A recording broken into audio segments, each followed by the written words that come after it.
বিষাক্ত স্যালাইন কাণ্ডে মৃত পরিবারের পাশে শুভেন্দু অধিকারী। দেখুন উনি কি বললেন এই ভিডিওতে।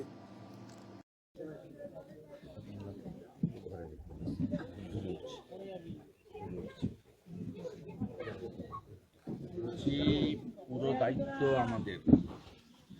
আমি গতকাল স্বাস্থ্য ভবনে গেছিলাম, আপনি সবটা দেখেছেন, এবং আমি সেখানে বলেছি যে 13ই ডিসেম্বর কর্ণাটক সরকার জানানোর পরে কেন এই ওষুধ সরকারি হসপিটালে ব্যবহার করা হয়। এটা তো অভয়ার মতো সরকারের দ্বারা খুন হলো। সরকারের দ্বারা চিকিৎসা বিজ্ঞান ফেল করতেই পারে, কেউ অমর নয়, কিন্তু এটা তো আমাকে স্বীকার করছে যে 13ই ডিসেম্বর নয়, 10ই ডিসেম্বর আমরা জেনেছিলাম। স্পেশাল সেক্রেটারি, আমি পোস্ট করেছি সোশ্যাল মিডিয়াতে, দেখবেন। এবং আমি তারপরে বললাম এই 4 জনকেই এই 20 স্যালাইন আপনারা দিয়েছেন গোটা পশ্চিমবঙ্গে, না আরো অনেককে দিয়েছেন? উত্তর দিতে পারেনি। এবং আমার বিশ্বাস কয়েক হাজার বা লক্ষাধিক হবে গোটা রাজ্যের সমস্ত সরকারি hospital, primary health centre, medical কলেজে এই 20 ওষুধ 10ই ডিসেম্বরের পরে প্রয়োগ করা হয়েছে। এবং বিশেষজ্ঞ ডাক্তাররা বলছে যে কিডনি নষ্ট হবে। আমার কথা নয়, আমি ডাক্তারি পড়িনি। এবারে বলুন, সরকারের কোনো দায়িত্ব কর্তব্যবোধ নেই? এবং কালকে আমি বলেছিলাম আপনাকে 50 লক্ষ টাকা ক্ষতিপূরণ দিতে হবে, কারণ আমরা সবাই জানি যিনি চলে গেছেন তাকে ফিরিয়ে দেওয়ার ক্ষমতা ভগবান দেয় না। আপনাকে চাকরি দিতে হবে। এই বাচ্চাটার ভবিষ্যৎ কি হবে?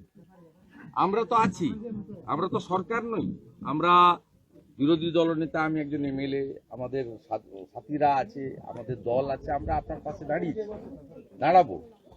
কিন্তু আজকে কলকাতা হাইকোর্টে আমাদের ডাক্তার বিশ্বপতি মুখার্জি এবং কৌস্তভ বাগচি অ্যাডভোকেট মামলা করেছিলেন গত সোমবার। আজকে সেই মামলাতে প্রধান বিচারপতি বলেছেন যে সাধারণ ক্ষতিপূরণ নয়, অ্যাপ্রোপ্রিয়েট মানে যথোপযুক্ত ক্ষতিপূরণ আপনার পরিবারকে দেওয়া উচিত। তাই আজকে এই 3-4-5 দিন হওয়ার পরেও আপনার বাড়িতে কেউ এসেছে? না, কেউ কোনো যোগাযোগ সরকারের পক্ষ থেকে চেক সাহায্য? মদ খেয়ে মরে গেলে, বিষাক্ত মদ খেয়ে মরে গেলে 2 লাখ টাকা নিয়ে পৌঁছে যায় প্রথমে। আজকে 5-6 দিন হয়ে গেছে, বিডিও, এসডিও, ডিএম, সরকারের প্রতিনিধি আপনাদের কাছে কেউ আসেনি। এইসব জিনিস প্রমাণ করে যে এদের মানবিকতাটা কি জিনিস। যাই হোক, আমি আমার বক্তব্য এবং করণীয় কাজ করছি। বিরোধী দলনেতার যে কাজ স্বাস্থ্য ভবনে গিয়ে করেছি, আজকে কোর্টেও ক্ষতিপূরণের বিষয়ে উল্লেখ হয়েছে। বাচ্চাটার সম্পূর্ণ দায়িত্ব আমাদের, আমি সেটা পালন করব। আপনি শুধু মানবিক কারণে আসেনি, আপনি আমাদের ভারতীয় জনতা পার্টির যে পরিবার তার সদস্য। আপনার দেবাশিস রুইদাস, অ্যাসেম্বলি শালবনী, আপনি মেম্বার হয়েছেন 17ই ডিসেম্বর 2024। অর্থাৎ আপনি আমাদের পরিবারেরও সদস্য, অর্থাৎ আমাদের দায়িত্ব আছে, সেটা আমরা পালন করব। আর বাচ্চার সম্পূর্ণ দায়িত্ব আপনি বাবা হিসেবে পালন করবেন, আর আমি আপনার দাদা হিসেবে এই বাচ্চার সমস্ত অর্থনৈতিক দায়িত্ব আমি পালন করব। এটা প্রাথমিকভাবে রাখুন আমার পক্ষ থেকে। আমি আরো বাচ্চার নামে সার্টিফিকেট করে দিয়ে যাব। আমি পরে বাচ্চার নামে সার্টিফিকেট করে দেবো, যাতে এখন না সে করব। কোর্ট বলেছে সরকারও দিতে বাধ্য হবে। আমি কালকেই বলেছি 50 লক্ষ টাকার 1 টাকা কম নেবেন না।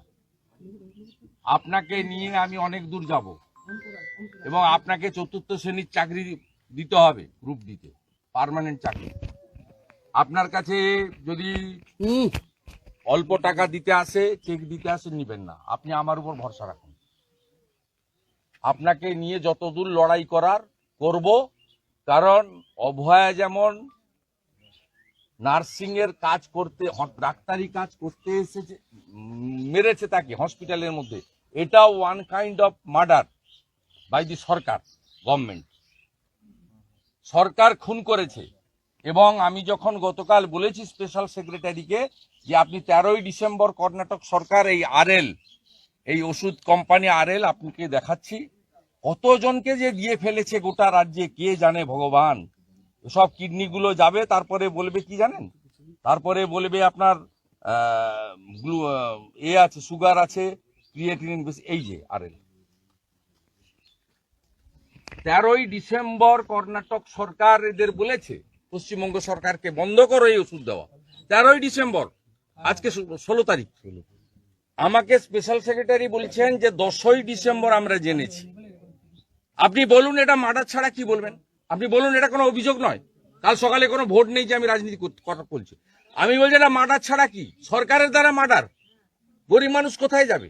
আমাদের বাড়ির লোক তো হসপিটালে যায় না, প্রাইভেট নার্সিং হোমে যায়। মুখ্যমন্ত্রীর বাড়ির লোক তো হসপিটালে যায় না, বিদেশে যায়, সিঙ্গাপুরে যায়, নিউ ইয়র্কে যায়। আপনারা যাবেন কোথায় গরিব মানুষ? আমাদের ভিডিও ভালো লাগলে লাইক ও শেয়ার করুন, কমেন্ট সেকশনে গিয়ে জানান আপনাদের মতামত। আরও ভিডিও পেতে চ্যানেলকে সাবস্ক্রাইব করুন। প্রতি মুহূর্তে খবরের আপডেট পেতে প্রেস করুন বেল আইকন।